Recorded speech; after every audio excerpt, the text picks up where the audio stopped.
Dawn. As the country wakes up to another day, the growing population of Kenya reminds us of the challenges at hand. Among the most urgent is ensuring that all her citizens have access to well-trained professional health workers.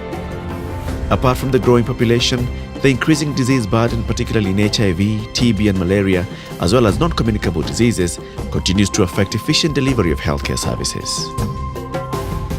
Today in Kenya, there are only 10 doctors, nurses or midwives for every 10,000 people. This is significantly lower than the World Health Organization's minimum recommendation of 23 doctors, nurses and midwives to care for 10,000 people.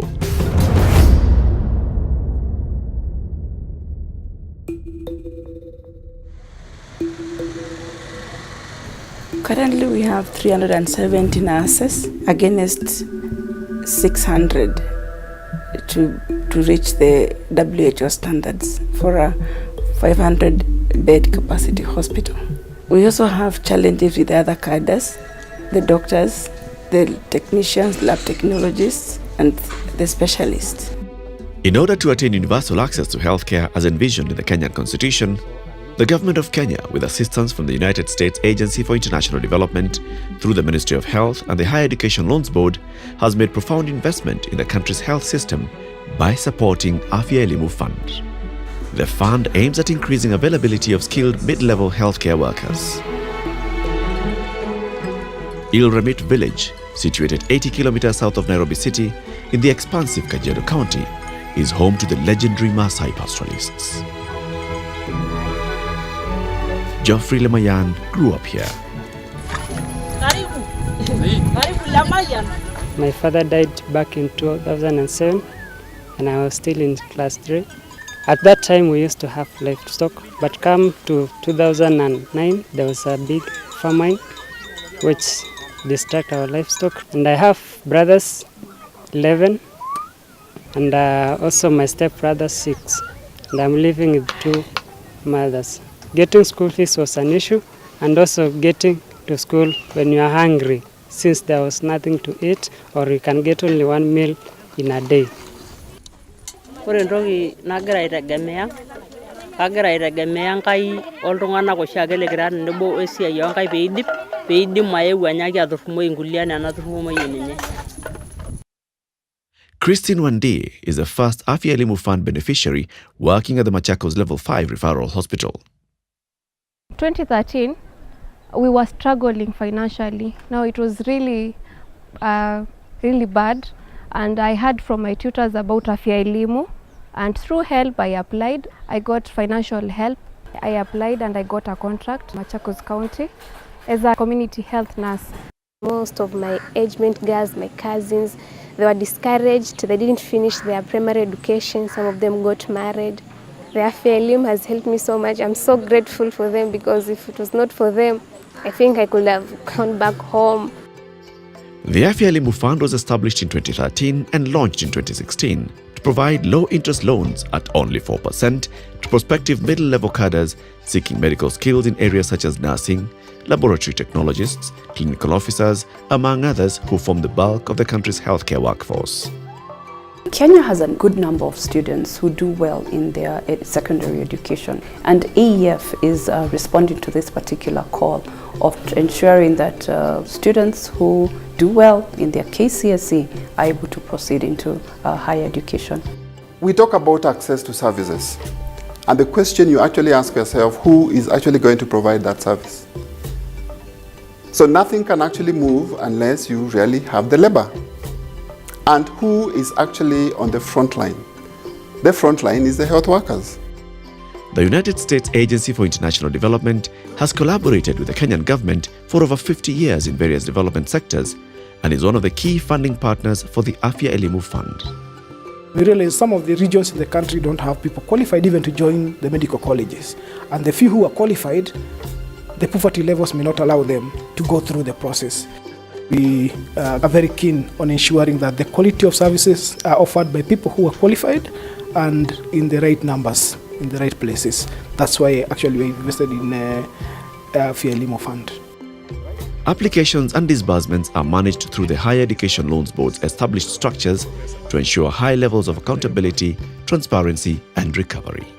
We talked with Intra-Health and then wondered how do we create this scholarship to become a revolving fund that can be able to benefit generations in future. And this is a conversation we actually took to USAID. They were convinced with what we are saying in terms of making it revolve rather than donating, because when you donate it is gone and gone. You don't have anywhere else you can be able to fall back on. Students apply for the loan to cover their fees, which caters for the whole academic year. From an initial 120 million Kenya shillings contribution by USAID and the Higher Education Loans Board, the fund has grown to 1.1 billion Kenya shillings. This has benefited over 18,000 students enrolled in 110 public, private and faith-based medical training colleges. The Afya Elimu Fund is an impressive example of public-private partnership in action. So we started with just 12 students in 1 year, and now it's grown to 42, and we're hoping that the number can keep on growing even as we continue to put money into the funds. The Afya Elimu Fund and our contribution towards it is actually from the work we do or the fundraising we do under Sing is Believing. Through the marathon, we are able to raise money. Over 12,000 individuals that are part of the fund. Standard Chartered has contributed to about 124. Kakamega County in Western Kenya was among the first counties to invest in the Afya Elimu Fund. We had 30 new dispensaries, 2 new level 4 hospitals which are coming up, and now the governor is putting up a mega project teaching and referral hospital. So we realize we'll need quite a big number of the health workforce. Currently we have 4,000 against a requirement of 12,000. The Kenya Medical Training College is the main tertiary institution in the country for the instruction of mid-level medical cadres. But this fund has come in the right time to assist those people to actually pay their fees comfortably and be able to finish within the stipulated time frame. The North Coast Medical Training College started training medical and medical-related courses in the year 2012. So around 2015, one of my colleague directors came back very happy from a meeting with, I think, Afya Elimu at that time, because he said, now, I think this is the solution to our potential problem in the future. Afya Elimu and the help they have said that they can also collaborate with other organizations. This is the college that Geoffrey Lemayan joined after acquiring school fee support from the Afya Elimu Fund. With the knowledge that I will be acquiring here, I will take back to my background, educate them about health needs, and also to teach them and treat them, since there is deficiency of health workers in that area. The health workforce shortage is experienced most at the county level. Most Afya Elimu Fund graduates ought to be employed by the county public service boards. Afya Elimu is a very welcome program because one of the greatest challenges we have is sheer numbers, to get the numbers required for effective service delivery. The national government, certainly the county governments, don't have enough resources to train as many people as we need. So it is doing wonderful work, and we're very proud of this particular program because it avails to us, men and women who can fit in our health sector and ensure good service delivery.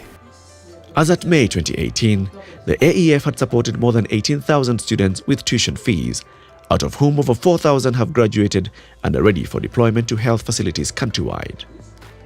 In spite of the immense success of the Afya Elimu Fund, the project faces challenges in meeting its huge financing needs. The need for student financing is more than the available resources in the fund. Every year, and it breaks my heart to say this, that we receive in excess of 10,000 applications of students who meet the funding criteria. However, only 50% of those we are able to finance.